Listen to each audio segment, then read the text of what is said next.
Après la pluie torrentielle qui a fait au moins 19 morts, les victimes se posent beaucoup de questions. Que vont-elles devenir et où trouver un nouveau toit? L'enrôlement des nouveaux majeurs a démarré le 18 juin dernier. À ce jour, ce n'est pas la grande affluence. Nous saurons pourquoi dans une poignée de minutes. Bonsoir et bienvenue dans le 19h. De nombreuses personnes sont sans abri après la pluie diluvienne de lundi à mardi. La désolation se lit sur les visages, ne sachant où aller parce que la pluie peut à tout moment se signaler et être encore plus violente. La forte pluie a coûté déjà la vie à au moins 19 personnes. Éric Goré a échangé avec des victimes. Abidjan, la ville garde encore les marques du sinistre. Réveil difficile après le déluge de la veille. Des voies inaccessibles avec pour conséquence des embouteillages. Certaines victimes ont tout perdu ou presque, mais il faut continuer. C'est le cas de Patrice Gueye, vendeur de téléphones mobiles à la Riviera 3, dans la commune de Cocody. On a tout perdu, tout ce qu'on avait comme marchandises, toutes nos machines, les ordinateurs que nous vendons, tout est parti. Un peu plus loin, à la Riviera 2, d'autres victimes qui ont trouvé gîte et couvert auprès des parents proches retournent sur le lieu du sinistre. Ils s'attellent à ranger le peu d'affaires qui a résisté aux inondations. On essaie de récupérer ce qu'on peut récupérer. Qu'est-ce qu'il y a d'autre à faire? Vous voyez, tout le monde s'y met. Si on veut évaluer tout un salon qui est parti, les véhicules qui sont partis. Dans ce quartier, les scènes apocalyptiques de la veille marquent encore les esprits. Vous avez un témoignage particulier pour une dame qui est décédée dans cette maison. Comme l'eau était à une hauteur un peu à 4 à 5 mètres, elle ne pouvait pas. Donc l'eau l'emportait en même temps. L'inondation était trop, donc nous sommes montés sur notre guéri.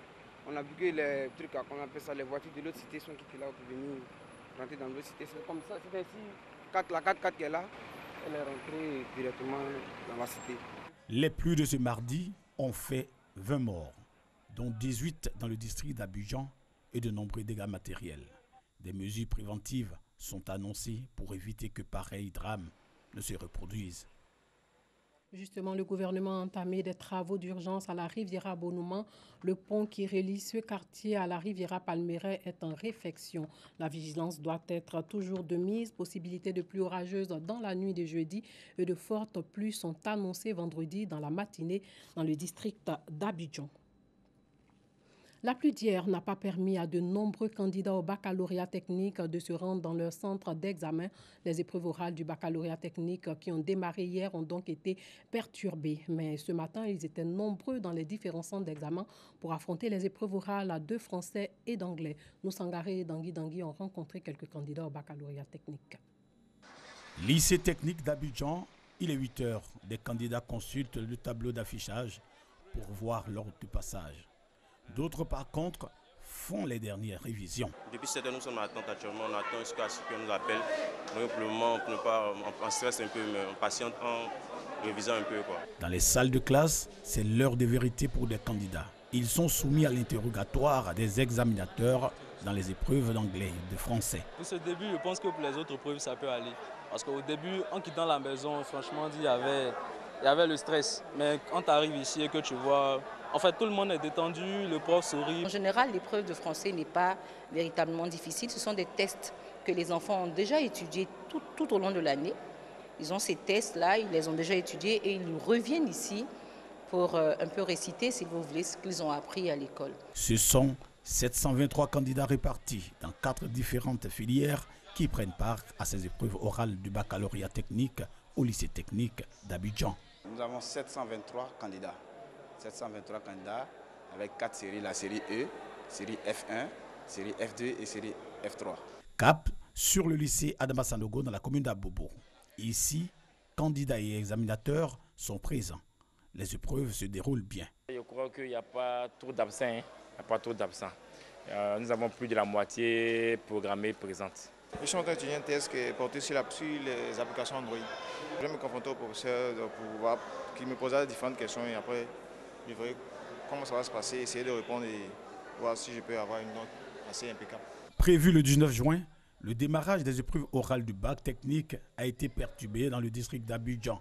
En cause, les fortes pluies qui se sont abattues sur la ville. Nous avons commencé véritablement aujourd'hui parce que hier, compte tenu des intempéries, la circulation à Abidjan était difficile. Donc c'est ce matin que moi je commence avec mes premiers candidats nous demandons aux enfants, aux candidats d'être patients, que tout va rentrer en ordre et que jusqu'à vendredi, voilà, on pourra rattraper ce retard. Après les épreuves orales, les candidats affronteront à partir du mardi 26 juin prochain les épreuves pratiques du baccalauréat technique session 2018. Le reportage de Nous Sangaré était commenté par Éric Goré. Pas d'engouement lors de l'opération d'enrôlement des nouveaux majeurs. 3 jours après son démarrage, ces personnes qui viennent d'avoir 18 ans ne sont pas suffisamment informées et n'ont pas les pièces administratives requises pour se faire enrôler. Les nouveaux majeurs sont estimés en 2018 à 1 393 070 selon l'Institut national de la statistique sur la base du recensement général de la population et de l'habitat. Le reportage de Dangui Dangui. Centre d'enrôlement Siporex 11 dans la commune de Yopougon. Du haut de ses 18 ans révolus, Emmanuel est pressé de se faire enrôler. Il veut ainsi figurer sur la liste de ceux qui votent en Côte d'Ivoire. C'est très important parce que pour les années qui viennent, si tu n'es pas enrôlé, tu ne fais pas partie de la liste des Ivoiriens. Cela, il va de nous tous notre avenir. L'enthousiasme d'Emmanuel n'est pas partagé par tous les nouveaux majeurs. Pour preuve, ce n'est pas la bousculade dans les centres d'enrôlement que nous avons visités. Il n'y a pas d'engouement, il n'y a pas d'influence. On a comme l'impression que les gens ne sont pas trop informés de l'enrôlement. Le lundi, on a eu 11, soir 11. Hier, 18. Bon, aujourd'hui, le mois, on a eu 9. De Yopougon à Djamé, le constat est le même.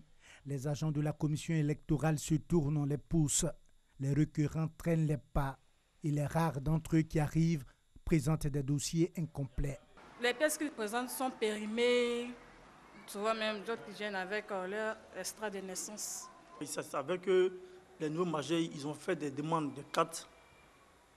Jusqu'à présent, ce n'est pas sorti.